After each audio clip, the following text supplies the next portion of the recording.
প্ৰতিটো কামে মোৰ প্ৰতিটো চিন্তাই এই দেশৰ বুকুত ৰচে হৈ সোণোৱালী ভৱিষ্যতৰ সপোন। মোৰ জীৱনৰ আহে আহে মোৰ যৌৱনৰ কোহে কোহে সেই সপোনৰ কলৰৱ। দেশে দেশে দেশ আছে, এনে বহু দেশৰ অৰঙে দৰঙে মই ঘূৰিছোঁ। বহু বন্ধুৰ সতে হাতে হাত ধৰি ফুৰিছোঁ।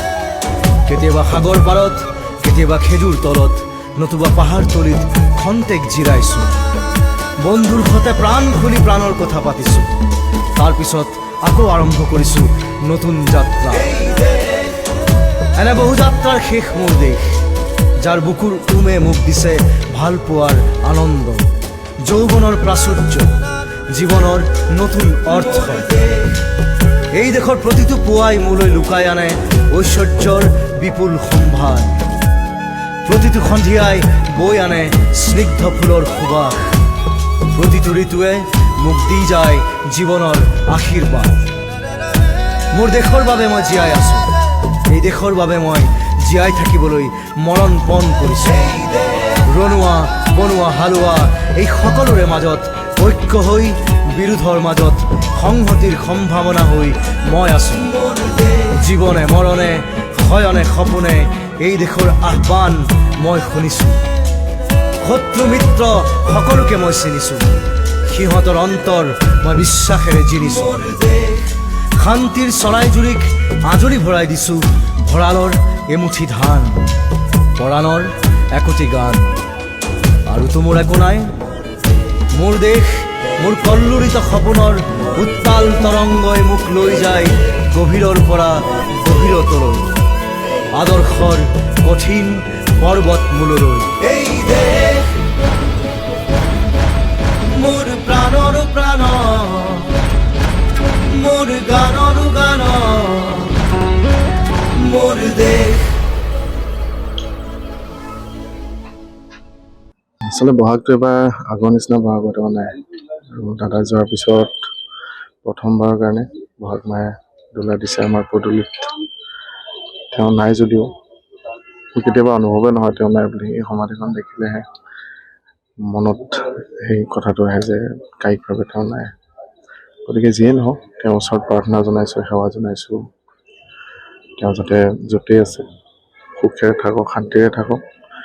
আৰু আমাৰ নিচিনা ল'ৰা ছোৱালীখিনিক তেওঁ সদায় আশীৰ্বাদ কৰি যাওক। সদায় অসমৰ উন্নতিৰ কাৰণে চিন্তা কৰিছিলে।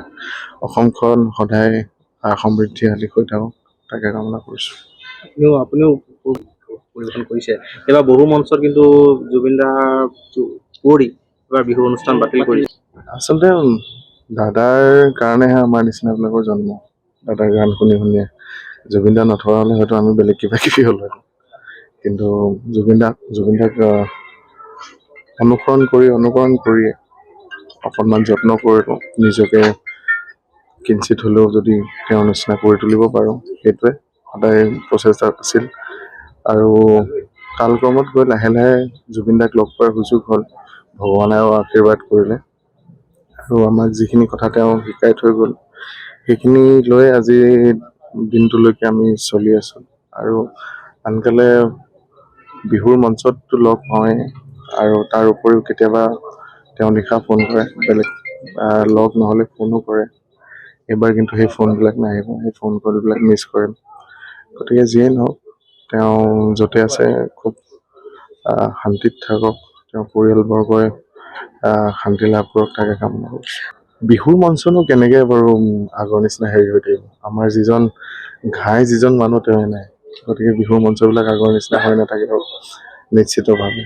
আৰু কেৱল বিহুৰ সমিতিসমূহে নহয়, সমগ্ৰ অসমৰ ৰাইজৰ লগত জুবিন দাৰ যিটো সম্পৰ্ক, নিজৰ মানে পৰিয়ালৰ এজন নহয় জানো, গতিকে তেওঁৱে নাই। গতিকে কাৰো ঘৰত বিহু বৰ বিশেষ বিহু হোৱা নাই এবাৰ। তথাপিতো বাপুতি-সাহোন বিহুৱতীক আদৰিবলৈ মানুহে ওলাই আহিছে। আজি পহিলা বহাগৰ দিনাই বহুত মানুহে মন্দিৰ নগৈ জুবিন দাৰ ইয়ালৈ আহিছে, তেওঁক শুভেচ্ছা জনাবলৈ, তেওঁৰ শান্তিৰ কামনা কৰিবলৈ আৰু তেওঁৰ আশীৰ্বাদ ল'বলৈ। আপুনি বিচৰা বাতৰি পাব কেৱল নিউজ 18 এপত। নিউজ 18 এপ ডাউনলোড কৰিবলৈ স্কেন কৰক এই QR কোড। গুগল প্লে ষ্টৰতো পাব এই নিউজ 18 এপ।